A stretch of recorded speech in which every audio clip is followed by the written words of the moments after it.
In order to process quick change, God allowed the Romans to set up their quick empire.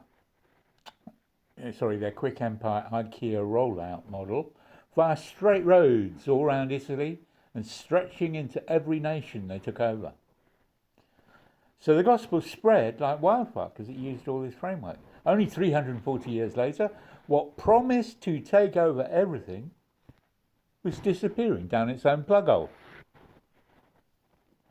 The same sort of takeover happened, using new facilities with the printing press and Bible translation. It's a timing thing. God did this perfectly.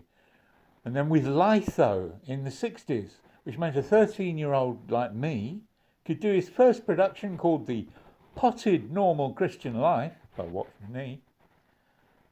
And hippies were rolling out endless Jesus Revolution materials. I don't think Chick Publications was litho, but it made use of children comic type of printing. The internet has been the main means whereby we can address that evangelical synagogues and charismatic pyramids just don't work. Mike Bickle is humbly providing the role of proof. He set out to seek God and has demonstrated the very sentence of Paul. There was a rise in concupiscence, governor. I shouldn't make light of this because lots of lives are now crawling out very damaged. It's just a bit like that when, there's a whole Atlantic between us. And Americans just spent 400 years way, way, way ahead of Brits because so serious were they about freedom, they voted with their feet and built a massive confederation of states, while 400 years later, the Chalfont St. Giles vicar is wondering which shade of off-white dog collar to put on today, because it's Sunday today. Book of Hebrews says in these last days God has spoken to us, not just by his prophets, but by the word now made flesh, his son. Now Mormons and Muslims make light of this as though Joseph Smith and Muhammad compare in any shape or form. Neither stepped out of a grave, but that's not what I'm focusing on.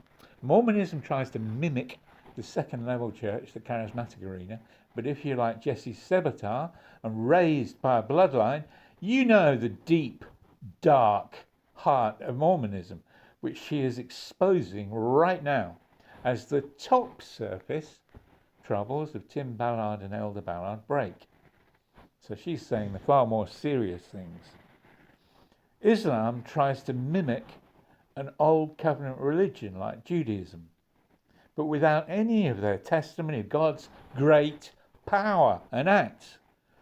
The world system tried to separate Judaism from Christianity, but one is just the outer form of the later new covenant, as internal reality and taste of the powers of the age to come in baptism in the Spirit. But Jesus is the final voice for another reason.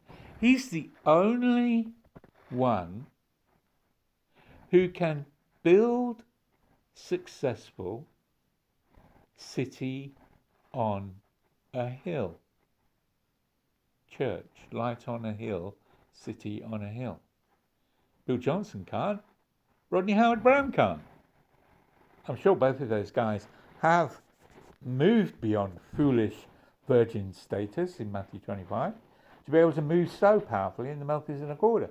But they certainly don't plan on sharing it. Well, Rodney has shared it with kids. There's a clip of them all moving in the Melchizedek order a few weeks or months ago. No, but what I mean is they're still totally sold on being pharaohs in their own limited empires. How on earth is Reading Church going to become City on a Hill if they don't teach the third level and start looking more like an ecclesia instead of a Johnsonania or a very compliant Chris, what's his name? Forgotten his name. It's not Christopherson. They're modelling solo leadership. Even with Bill stepping aside, maybe he travels a lot anyway, doesn't he? And this Chris fella, and I guess other people, they come and they do their solo bit. It's not what we're modelling. Instead, like the London house church of the 70s, the movie of the 70s, taking over larger and larger halls where all ministries ministered. Well, they couldn't all fit in. There's about 10 to 15 of them. But at different times, as the Holy Spirit led, there'd be, 3, 4, 5 ministering on any one evening. But there's loads of other events as well going on. We even had, do you remember Graham Kerr? Graham Kerr ministered because he'd been converted. And then he was starting to do a rehab thing in America or something. I don't know what happened to him after that, but it's just interesting, isn't it? Because we'd just seen him on telly. Everyone had seen him on telly in all the world doing his cooking programs with Trina, isn't it? Trina.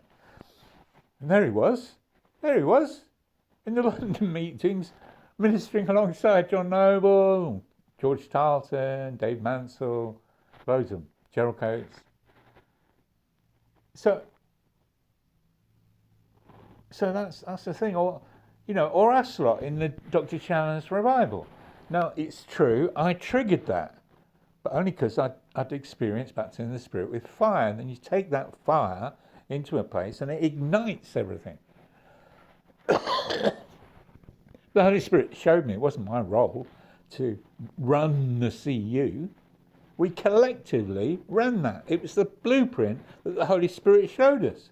We weren't contaminated with Bill Johnson and Rodney Howard-Browne in the 70s. We knew what the Holy Spirit was saying because we were in the Jesus move. We hadn't been poisoned by the Delilah of everyone saying, you've got to have a pastor, you've got to have someone in charge. Give me a verse for that. Give me a verse for that. Or Mother Basilia Schlink, Mother Martyria and the Lutheran male pastor. They all kind of run this Darmstadt place. It's a very interesting thing because, it's still the early days of women moving in the Spirit, moving in ministry. So the way they did it was they submitted their ministries to this Lutheran pastor. But the Lutheran pastor wasn't really, he wasn't a main driver, but he was there, and they referred everything to each other. It was very interesting. Plus, I'll say this again at risk of boring people that read my stuff. The difference with Bill Johnson and Rodney Howard-Browne is they haven't got a property with God's glory showing big fruit and big fish and amazing standards. You walked in there, everything was in order, like King Solomon, We went Sheba visiting Solomon. So there was this order of administration. They had hand-built every single building with bricks. They didn't look wonky. Women were, they weren't trained. They did this, and they did it so superbly. We were faced with all this as teens. Our gobsmacks, gob open. What? God was testifying himself a tiny portion of Romans 8, which is the earth will be set free as people come in to the inheritance of the saints. It's 3D. It's not like some fluffy Bill Johnson meeting where everyone falls over and that's it for the rest of the week. Or they go into cafes, they heal a few people, but that's it for the week. We're talking about resident glory. Right. Didn't write that, did I? Anyway, we have to be learning what we see in conferences already and what we see in the small Spirit-filled meetings in homes. Diverse gifts, diverse ministries, diverse manifestations of gifts. As I said 2 years ago in my video, I just reposted. He's good, this Chris Welch guy. I'm glad Facebook shows me his videos. I was saying our entire food chain is based so flimsily, apparently, on bees brushing pollen stamen with their legs. The third level, final city on a hill growth message relies on tons of little bees like me pointing to Galatians 2:20 and redefining church exactly as Jesus built it, and not as the tin pot little palace that is Bethel Reading.